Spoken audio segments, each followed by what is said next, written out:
Meus irmãos, chegando com mais uma reflexão bíblica dentro desse título tão importante, desse tema, tão importante que estamos usando, meios que Deus providencia para livrar os homens.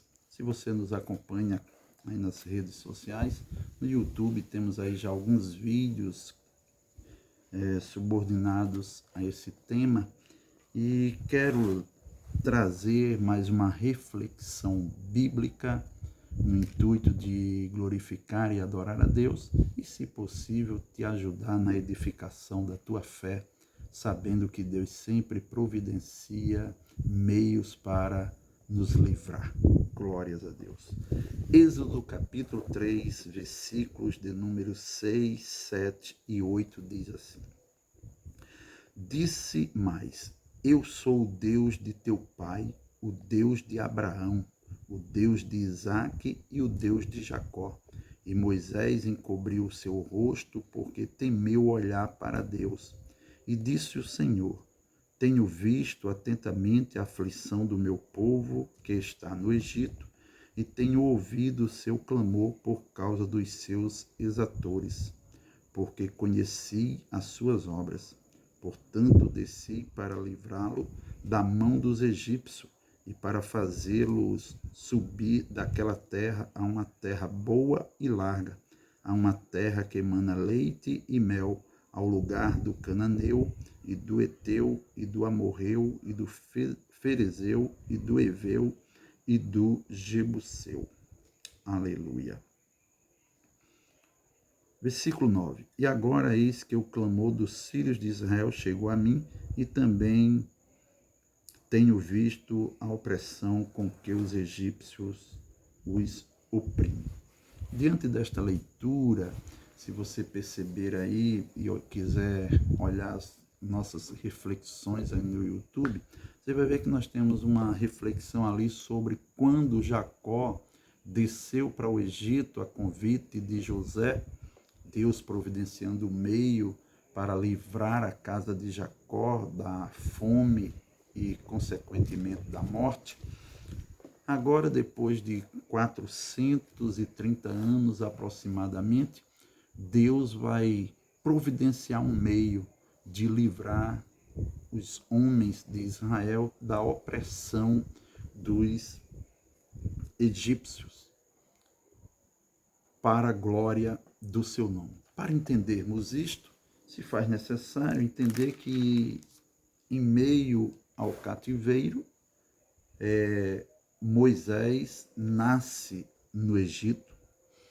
O faraó tem ordenado a matança das crianças homens que nascem, e José milagrosamente é conservado em vida, e posteriormente ele vai ser criado pela própria filha de Faraó, pois ela vai encontrar a criança dentro de um cesto betumado no rio, e ela resolve criá-lo, e José vai passar, e Moisés vai ser criado pela filha de Faraó. Ele vai crescer e desenvolver no Egito. Os seus primeiros 40 anos de vida é ali no Egito, sendo formado em toda a ciência egípcia, isso para a glória de Deus. E com 40 anos que ele está ali, acontece um episódio em que ele advoga, toma partido ali, quando ele vê um egípcio maltratando um judeu, e ele toma a frente e agride e fere o egípcio, e ele morre, e ele enterra na areia ali. E poucos dias depois ele vê dois judeus brigando entre si, e ele vai até eles dois e orienta que eles não devem brigarem por serem irmãos, e eles questionam perguntando quem o colocou como juiz sobre eles. E um deles diz se porventura ele iria fazer com eles como fez com o egípcio. E Moisés, com temor e medo daquela revelação que aquele judeu fez, resolveu fugir e foi para a terra de Midian. E ali Moisés casa E o capítulo 3 vai dizer para nós que ele está apacentando as ovelhas do seu sogro Jetro e leva aquelas ovelhas para trás de um monte e vai para o monte, e esse monte é o monte de Deus, o monte Horebe. Deus vai chamar a atenção de Moisés. E como Deus vai fazer isto? Deus vai fazer uma sarça pegar fogo. Sarça era como um espinheiro, um feixe de espinhos que pegava fogo e era consumido ali mesmo, pela quentura do deserto ali. Só que essa sarça, ela pega fogo e não se consome, não é consumida. Então isso chamou a atenção de Moisés, que resolve ir até ali para ver que mistério é aquele.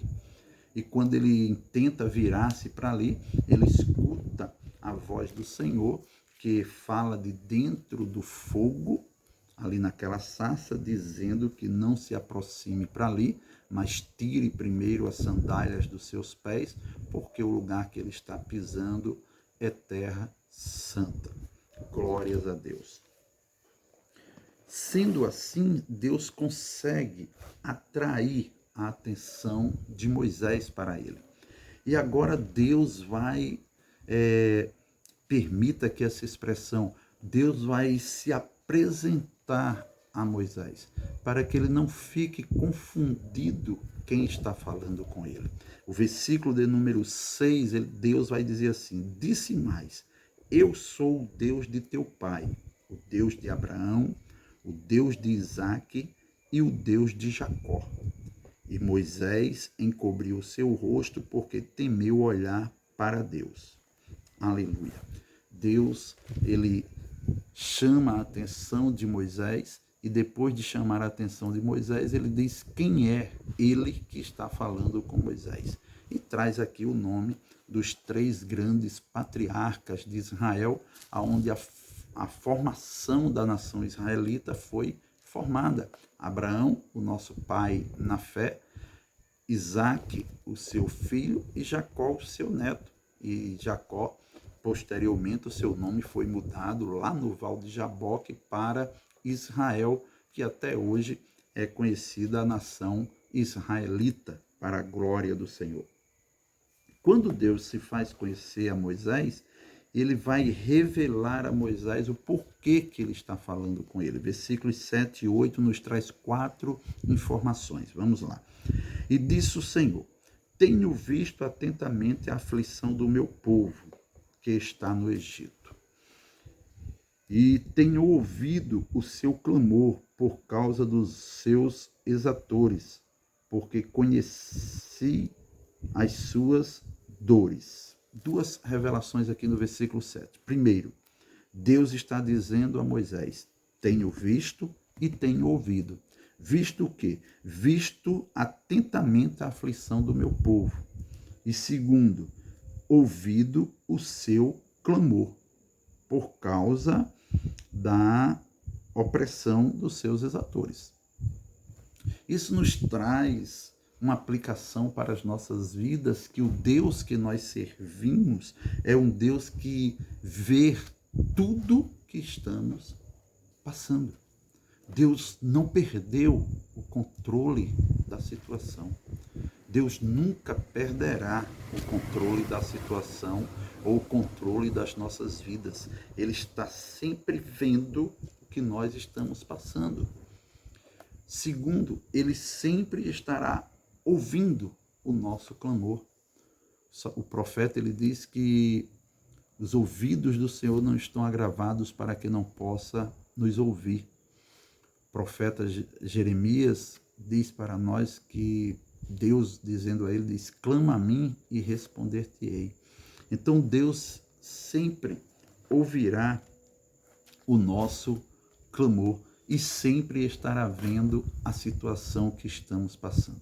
Deixa eu abrir aqui um parênteses para dizer: tudo isto que nós estamos enfrentando, estamos passando, hoje são 15 de abril de 2021, já há mais de um ano e um mês aproximadamente, que estamos passando por esta pandemia também aqui no Brasil.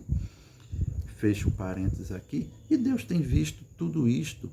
Deus tem visto quantos têm morrido, Deus tem visto quantos estão internados nos hospitais, Deus tem visto toda essa calamidade aí na saúde, Deus tem contemplado tudo isso e ao mesmo tempo Deus tem ouvido todos os clamores. Os 4 cantos da terra estão clamando a Deus.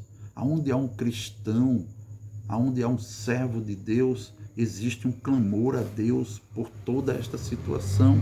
E não se engane, Deus está ouvindo.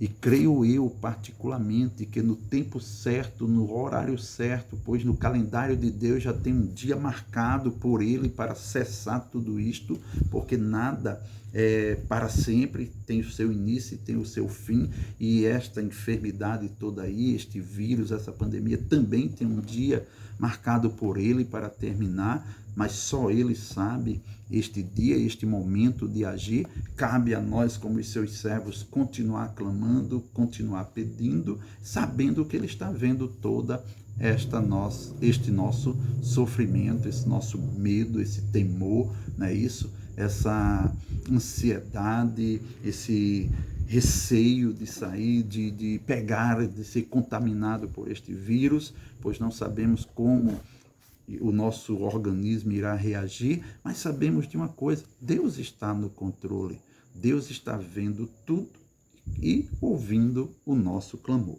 No versículo 8, ele diz: porquanto desci para livrá-lo da mão dos egípcios e para fazê-lo subir daquela terra, a uma terra boa e larga, a uma terra que emana leite e mel, ao lugar do cananeu, do eteu, do amorreu, do ferezeu e do eveu e do jebuseu. Vejam só, percebam comigo aqui que Deus está revelando 2 coisas mais a Moisés aqui. Ele está dizendo aqui: portanto, desci para livrá-lo. O próprio Deus está se comprometendo de descer no Egito e livrar o seu povo daquela opressão. Deus tem visto que aquele faraó que apoiou José trazer a sua família para o Egito e deu todo o abrigo a eles ali, e deu toda uma logística, um apoio logístico à família de José ali, aquele faraó morreu. José também morreu. Veio um novo faraó, e a Bíblia diz que esse faraó não conhecia José e começou a oprimir a Israel, e Israel era uma multidão já, aproximadamente 600 mil homens, só homens, fora as mulheres e as crianças, era a nação de Israel dentro do Egito. E Deus agora está dizendo que está vendo esse sofrimento, essa opressão, e está ouvindo o clamor que eles estão fazendo. Glórias a Deus. E creio eu que já há algum tempo, né, que eles estão clamando, porque a gente vai ver isso no capítulo 2, versículo de número 23, 24 e 25, diz assim, ó: e aconteceu depois de muitos destes dias, morrendo o rei do Egito, que os filhos de Israel suspiraram por causa da servidão e clamaram, e o seu clamor subiu a Deus por causa de sua servidão, e ouviu Deus o seu gemido, e lembrou-se Deus do seu concerto com Abraão, com Isaque e com Jacó, e atentou Deus para os filhos de Israel, e concedeu-os Deus. Aleluia! E Deus agora se compromete de responder o clamor deles, ele próprio descendo no Egito. E descendo no Egito, ele revela uma outra ação que ele vai fazer aqui para a glória do Senhor. Lembra do versículo que eu citei já em algumas reflexões dessa aí, quando ele diz para Abraão, não é isso? No capítulo 18 do Gênesis, versículo 17, e disse o Senhor: ocultarei eu a Abraão o que faço? Não, Deus está revelando aqui para Moisés o que ele vai fazer, como ele revelou a Noé o dilúvio que ele iria trazer sobre a terra, como ele revelou a Abraão a destruição de Sodoma e Gomorra, como ele revelou a José os 7 anos de fartura e os 7 anos de escassez. Antes de acontecer, ele fez saber aos seus servos, glórias a Deus. E ele está agora revelando a Moisés o que ele vai fazer. Ele está dizendo: eu ouvi e vi a aflição, ouvi o clamor do meu povo, por isso eu desci para livrá-los da opressão egípcia e para fazê-los subir do Egito para uma terra, para Canaã, uma terra próspera e produtiva, uma terra que emana leite e mel. Deus está providenciando um meio de livrar os homens, e aqui os homens de Israel, a nação israelita, dizendo que vai tirá-los do Egito e vai levá-los para uma terra chamada Canaã, uma terra próspera, produtiva, que emana leite e mel. Quando este mesmo Moisés manda alguns espias, 12 espias, se não me foge aqui, 12 espias, observar a terra de Canaã, eles vão olhar e os 12 voltam com o mesmo parecer: a terra verdadeiramente é boa, aleluia, verdadeiramente ela mana leite e mel, glórias a Deus. Deus, ele é fiel para cumprir com as suas promessas. Deus é poderoso para providenciar meios de livrar os homens das situações difíceis que eles estão enfrentando ou passando. Glórias a Deus. No versículo 9, para encerrar, ele diz: e agora, eis que o clamor dos filhos de Israel chegou a mim, e também tenho visto a opressão com que os egípcios os oprimem. Glórias a Deus. Então Deus, ele sempre providencia um meio de dar livramento aos homens. E Deus está sendo aqui, mais uma vez, o providenciador de um meio de escape para os homens. Deus vai provocar 10 pragas no Egito, até o ponto de Faraó dar ordem para Moisés levar o povo e sair com o povo do Egito. E Deus vai começar a conduzir, guiar este povo pelo deserto. E sempre Deus vai estar providenciando meios para que eles cheguem a Canaã prometida, a terra produtiva, uma terra que emana leite e mel. Deus sempre tem o melhor para nós. Deus sempre providencia um escape e uma saída para as nossas vidas. Possamos continuar confiando nele, sabendo e tendo a convicção que de Deus virá o nosso socorro. De Deus virá o meio para sairmos desta situação, em o nome de Jesus. Amém.